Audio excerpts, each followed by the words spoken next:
Greetings, salutations, Charlton66 coming at you with another video. I hope everyone had a great new year.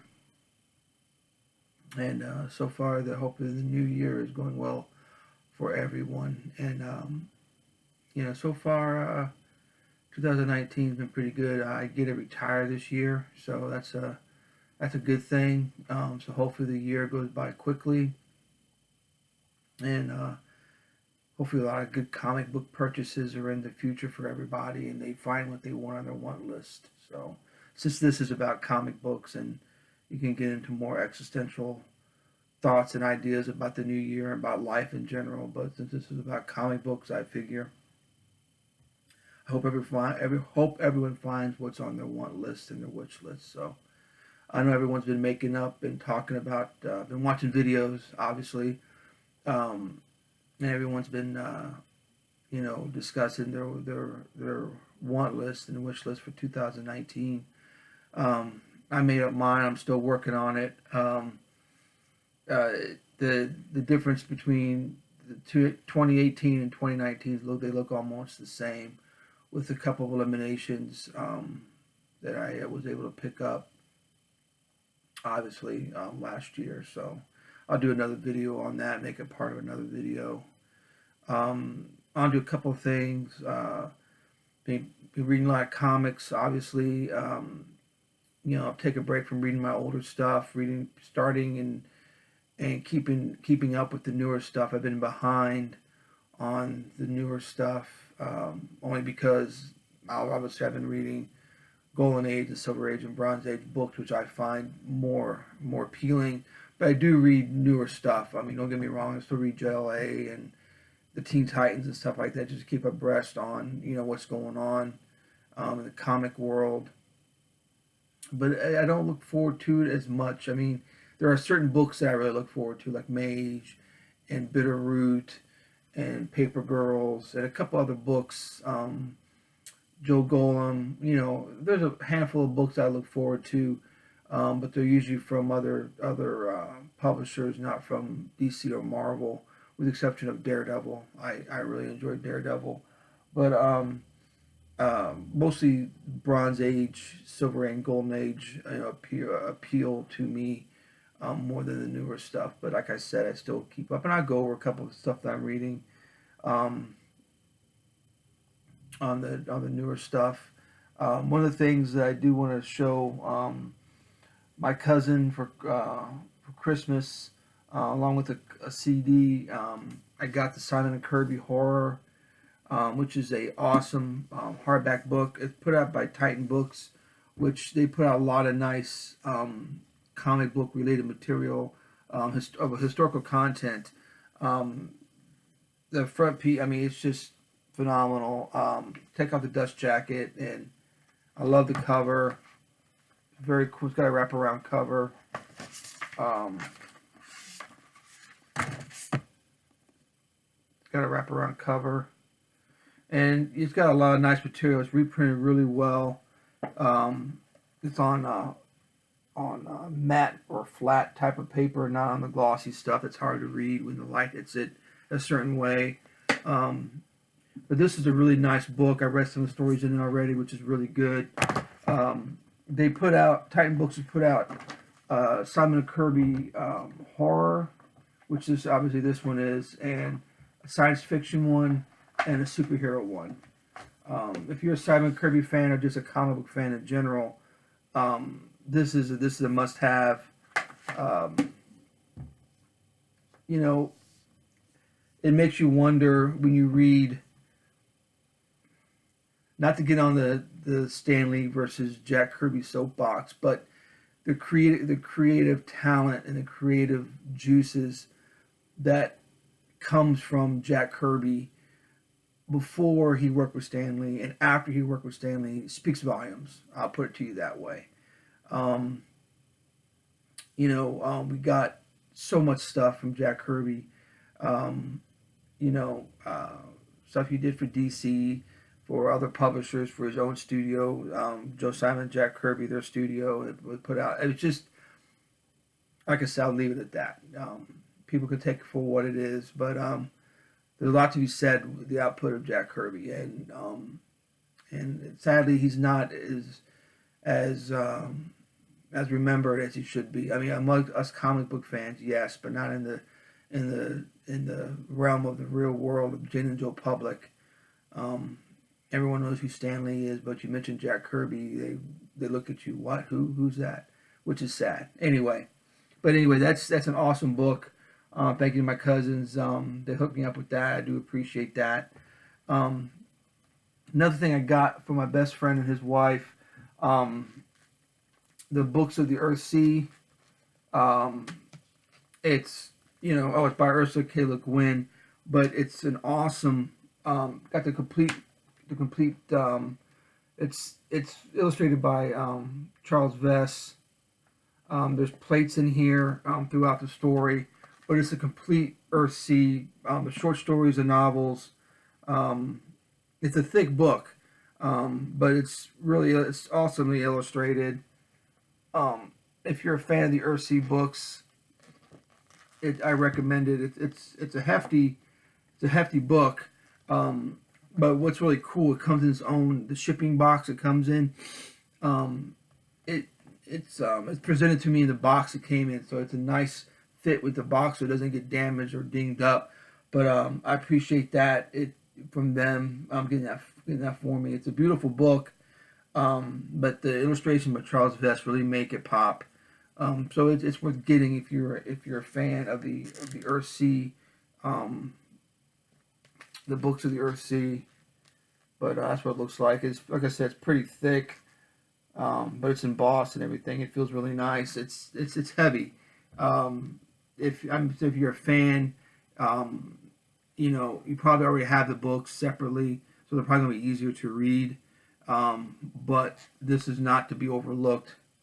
To have on your bookshelf and to pick it up and read this beautiful tome here of the Earthsea books. Like I said, I've been reading comics. I've been trying to catch up on my recent stuff. Some of the stuff I've been reading, like I said, is Bitterroot. This is issue number 2. So far, I only read issue 1, but I like the setting, the technology, the tech involved, along with the science. Well, I should say science. I should say the mysticism and what's going on with this comic. It's a good series. You can tell where it's going just from issue 1, which, like I said, I enjoyed it. Hawkman number 7. I haven't read this one yet. Another good series, Lone Ranger. Of course, this is an awesome Mage. Is an awesome story. Our own Kyle Rowe has had letters printed in this comic book. So if you have never not had a chance to read this series, read it. But Kyle Rowe has had letters printed in this. I'm just looking at this issue, see if he's got any letters printed in this particular issue. Nope, don't see it. But I think that's kind of cool. Another pretty good series called Outer Darkness. Nice sci-fi series from Image. The Quantum Age, Jeff Lemire. That's a continuation from his Black Hammer, or an offshoot. I shouldn't say a continuation; it's an offshoot. It's a pretty good series. Like I said, keeping up on Titans. Of course, the ever-loving Hillbilly. Gotta love this comic book. Can't go wrong with this. Aquaman. Mars Attacks is another fun comic. I'm really enjoying that. Of course, you got Drowned Earth, number 1. Haven't read that one yet. Daredevil 612, which is really good. Really enjoying Daredevil. It's one of the few Marvel books that I'm reading. The only Marvel books that I'm reading is Daredevil and Captain America are the only books I'm reading. Heroes in Crisis number 3. And one of the things that I like to mention whenever I get the chance, because it's near and dear to my heart, and it's one of those things that people won't buy because of the cover price, and I understand that. But it's worth maybe picking up an issue and sending a letter to Bill Black from America Comics to talk about this this in general. It's called Golden Age Men of Mystery. This is the Quality Heroes. Again, it's $29.95, but you get over 100 pages of comics. It's all reprints. I mean, if you're into Golden Age books, like I said before in my other videos, it would cost you thousands of dollars to get these books, to have to read these stories. It's printed in black and white, which is offset in the sun because of the paper that's used. I think newsprint would be a lot better, but I think newsprint actually costs more than the heavier stock paper. But you get Dollman's story in this. You're going to get what else we have in this issue? Captain Daring. I mean, the artwork is really good stuff. Reed Crandall, of course, you know, everyone knows, who knows anything about comic books recognizes the name Reed Crandall. The Jester, just offshoot characters that are off the beaten path that are not, everyone doesn't know about.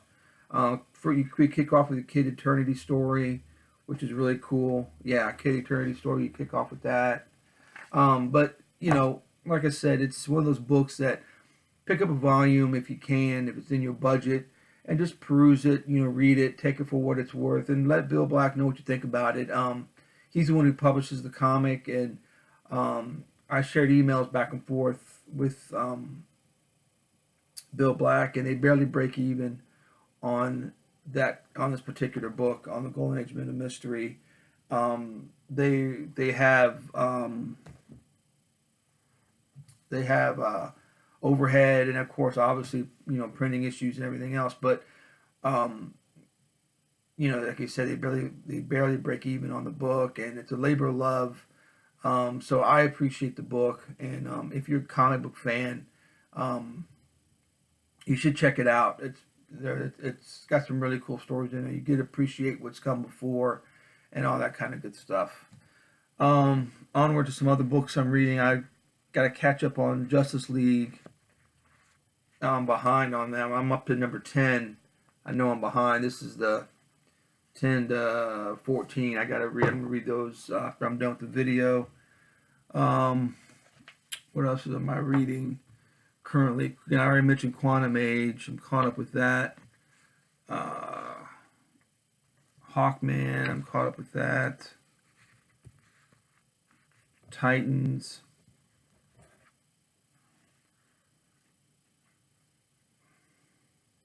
Joe Golem, which is a great series. If you're into Hellboy or anything, or occult mysteries, or H.P. Lovecraft or anything like that, Joe Golem is a great comic book. Beast of Burden, Evan Dorkin's Beast of Burden. I never miss an issue of that. Such a great concept if you're into mysteries in the occult and that kind of thing. It's about a team of dogs, and Burden Hill, I think it's called. Burden Hill, and the dogs, all the animals communicate. They talk amongst themselves, and they always go on these adventures, and it always equates to a mystery of the occult, or some type of demon possession or something like that. Where usually what happens is when the animals have to sacrifice themselves. That's what usually happens. Someone ends up dying, or when the animals get hurt, you know, they get hurt, but there's a connection there with all the animals. You can relate to the personalities of the certain animals. Raccoons have a different personality than, of course, the cats and the dogs and other creatures within Burden Hill. But it's a fun series. I recommend it. Of course, like I said, I mentioned Captain America. I'm behind on that. I'm up to issue. This is 4, 5, and 6. Keeping up with Cap. Issue of Mage. Last 2 issues, 12 and 13. I showed 14. I don't know if Kyle has a letter in this one or not. I always look at the letters page first. And that's what I love about some of these newer books now. They're actually putting letter pages in the book. And Of course, Matt Wagner is a fan favorite. He does interact with the fans. No, I don't see anything from Kyle in this one. See how long we are, 15 minutes, so I'm almost done here. Yeah, I don't see anything from Kyle in this. But check out his letters are very cool. It's very cool to know someone who wrote a letter in the comic book. But anyway, that's all I have for right now. We're at 15 minutes and 25 seconds, so I'll end it here. Again, the Earthsea books, I recommend the volume in the Simon and Kirby horror. They're available on Amazon, and go check them out. Not too much else is going on. Again, I hope everyone has a great New Year. I hope everyone gets what they need and want and all that kind of good stuff with their collections. Like I said, I'm not going off on a tangent about life and everything else for the new year. Just this is a comic book channel. I'll keep it light. So anyway, you guys take care. Have a good rest of the weekend and have a good week. Talk to you guys later.